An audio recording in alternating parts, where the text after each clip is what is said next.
Hello everyone and welcome back to my channel. If you are new, thanks for watching today. I appreciate you.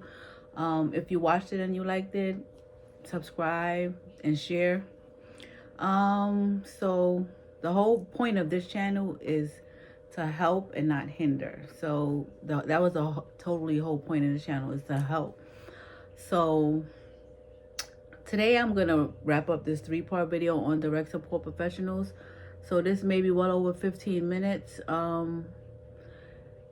It could be over 15 minutes, but like the thing with direct support professionals, I made it a 3-part video because I was trying to get into the specifics about the certifications that you need. That's why I had made it into a 3-part video. However, there's way more to a direct support professional than, of course, the certifications and what we do. There's way more to it than that. But I'm just, just trying to give you the basics so you get, an understanding on what a direct support professional does in a nutshell, and what kind of certifications that they need, when you open up a home. So, okay, when I open up my home, these are the things that we need. Of course, you have a list, but I'm just giving you everything that you need, for when you open up your home and for your workers. So like I said, we're here to help and not hinder, right? So the 3-part video is going to be well over 15 minutes. So, hang tight, hang in there. I don't try to stay too long or anything, but, so just hang tight. So the reason why DSP should have all the certifications that I previously stated in the other videos, and this is continuation of the other videos once again. So the reason why direct support professionals should have these certifications, and like I said, in the state of Virginia, they have to have. It's not should, they have to have, and I'm sure it's like that in every other state. I'm pretty sure it is. So they have to have, and these are because the CPR. All right, I'm gonna go with CPR first aid. Right, CPR first aid is because you're dealing with people's lives. Once again, you have to be able to respond and react quickly when someone is in need. I mean, you're dealing with people here, so you have to be able to respond quickly.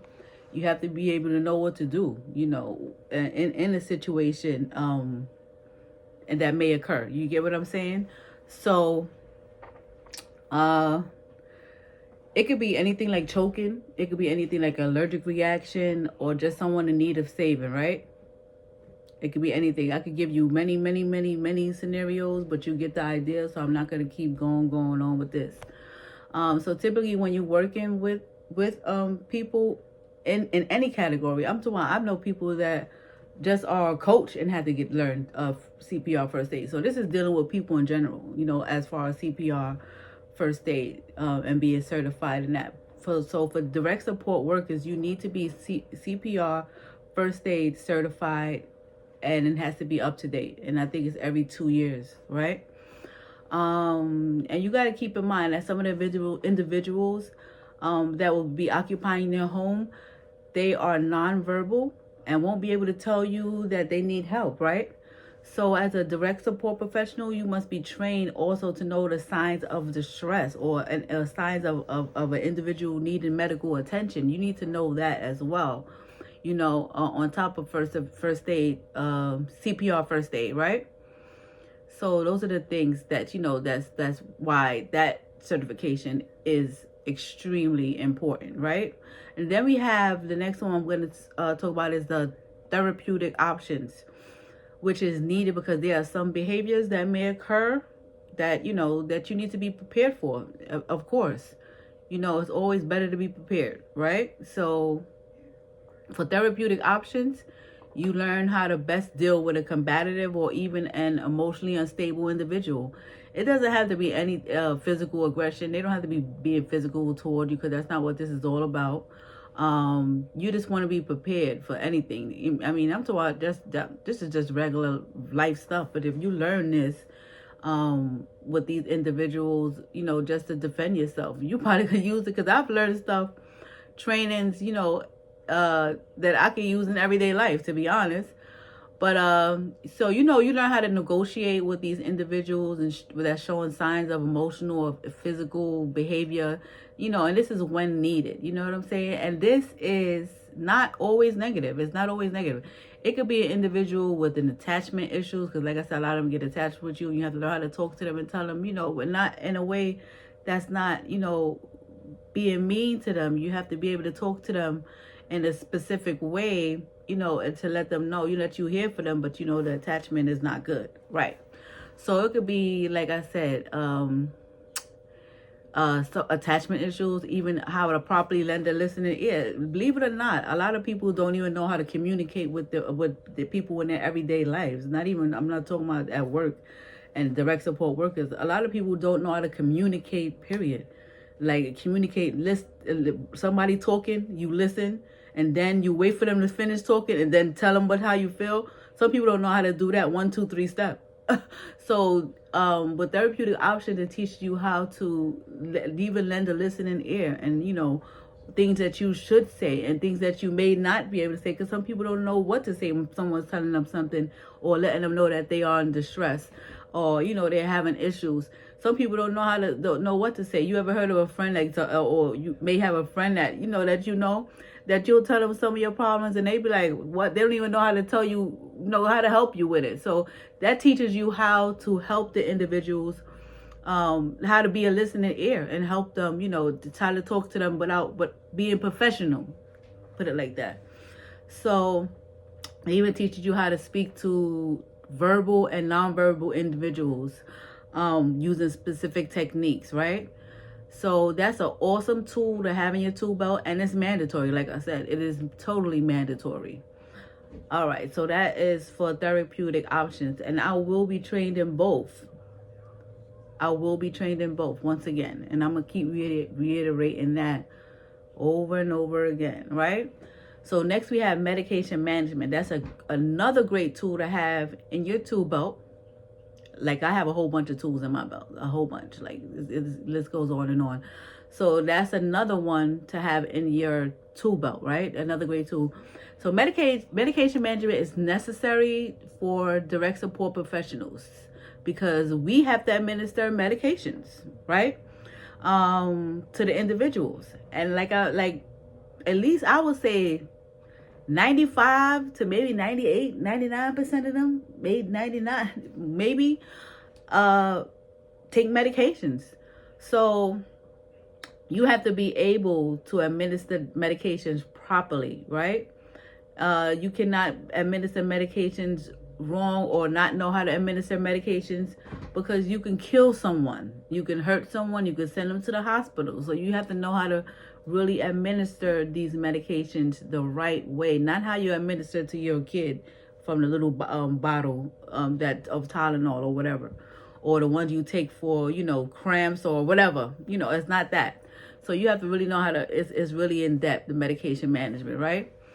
So the DSPs, direct support professionals, must be able to administer medication properly through the acronym called ROUT. So this is what we use, but this is what they use when they teaching you this kind of way for you to understand it a little bit more, like a simplistic way.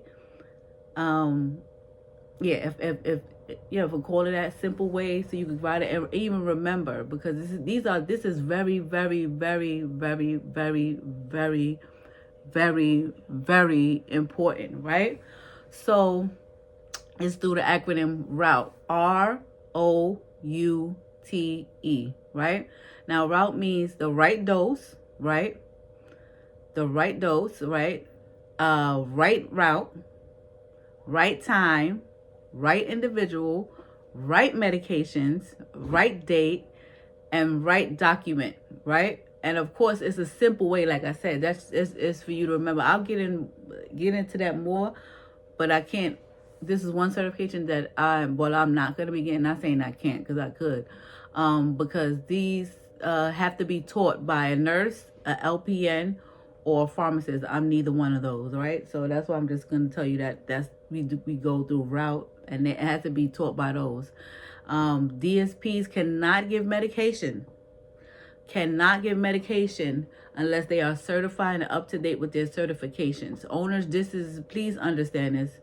You cannot have people just saying, okay, yeah, my mom working at my home, or my assisted living facility, and she's just going to be giving medications to my clients. Nope, that's not how it goes. It does not go like that, okay? You have to be certified to give medications to the individuals that you will have inside of your home as a ALF owner, group home owner, senior home. You have to be certified. Their workers have to be certified. It cannot be your cousin that works there, okay, that's working there if you are volunteering, okay? That's you will get shut down. I'm gonna just tell you like that, all right? So that's for medication management, right? So, and it's important just knowing what medications they need. It's important for you to just know that. So of course you need to be trained. You need to know what medications they need, when they need the medications. Everything is accounted for. Each medication, well, we even talking about Tylenol is accounted for. Everything's accounted for, and everything. You know, you could take a Tylenol adverse reaction to another medication. So you can't just say I'm gonna give her a Tylenol because that's what I take. No, you cannot give them a Tylenol because that's what you take. It has to be ordered by the doctor. It has to be written down. Everything has to be documented. Documented. I'm gonna be saying that all wrong. All right, so then we have and I'm gonna talk about documentation. So then we have the DMV records. Of course, this is important because you have to take, you know, your direct support professionals have to take your clients on outings, doctor's appointments, and so on and so forth, right? I talked about how to obtain the DMV records on one of my videos before this. And if you just go on the DMV website, it's like $15, right? So since I'm on the subject of driving in DMV, all direct support professionals must have a valid driver's license. There is no exceptions to this. You cannot have a suspended license or revoked, or no, you must have a valid driver's license in order to be a direct support professional. All right, so last but not least, like I said, I'm going to speak about documentation. Documentation training. So documentation training, of course, is important. It's important as a rest I mentioned, I'm going to be honest, but proper documentation is the heart of anything in the medical field. I don't know if you ever heard the saying, cover your ASS, right? That's saying, and documentation training and documentation and knowing how to document things properly, that goes hand in hand. Cover your ASS and documentation training, those two things go hand in hand. Okay, documentation is to protect you, protect the clients, and like I said, it's a whole team of people that will be working with you. It's not just you and your direct support professional and your client. It's you, your direct support professional, client, support coordinators, psychiatrists, it's everybody, their parents, their aunt, it's a whole bunch of people. So documentation is just to cover you, and it's illegal. It's all legal binding things too. So, you know, I'll get into that another time. So with that being said, let's talk about it. Documentation has to be done in your assisted living facility, because that is how the owner will get paid. Yeah, that's how the owner gets paid. Without documentation, you will not be getting paid anything, okay? You have to have your documentation up to par. All of your direct support professionals have to do documentation every day. Everything needs to be documented. Everything, right? So, and that's how, like I said, that's how you get paid, the owner. That's how you get paid, right? And this is required by the state. Like I said, the documentation that your direct support professionals and you use, and you know, the support coordinators, social workers, and everybody use, all that stuff could go to court. So it needs to be documented properly. It can't be all this and I just wrote. No, it has to be documented. It's no ifs, ands, or buts about it. Like I said, it's required by the state, and it's to be done daily. Even if your client is absent from the home, and they're not at the home, or they didn't sleep there that night, they went away for the weekend to their mom's house or their cousin's house or whatever, you still have to document that they went this place, just in case anything can happen over there. You don't want to be responsible for that. I mean, you have to document anything. If they get a cut, anything that goes on, it needs to be documented at all times. So, and like I was talking about before about the ISP, the individual support plan. That right there is, if you don't document, they will not know what's going on and what to put in that ISP, right? And that keeps documentation, keep track of everything. I mean, everything down to the food you have to document, some medications, any type of behaviors, you name it. As far as acquiring training, but as far as acquiring the training, there are many different ways. I'll be doing an entire video in the very near future about documentation training, therapeutic options, and CPR first aid. Like I told you, at that time I'll be certified to teach classes, and at that time I'll be offering services specifically for those trainings. So when that time comes, I will do an instructional video that you could use as well, right? So like I said, help and not hinder. I'm here to help people because like I said, I've been doing this for a long time. So I just, you know, something told me just help other people that's getting into it and try to keep it as simple as possible. I know I'm always like but I'm new at this, so just bear with me. It's gonna get greater later, right? So there you have it. I cooked the food for you. I'm not just giving you the recipe. I cooked it for you. All right.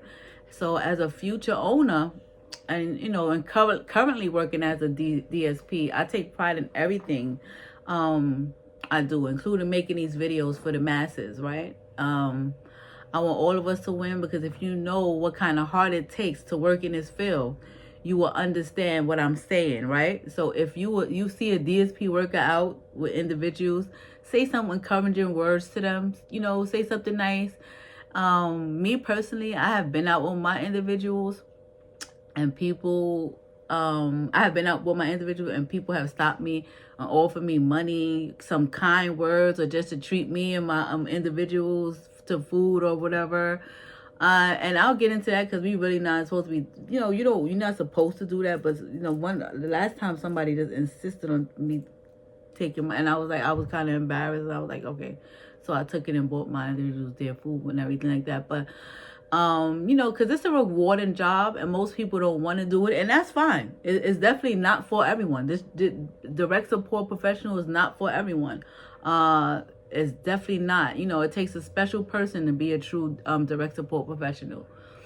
So, yeah. So if you see a direct support professional out, you know, with individuals, the clients,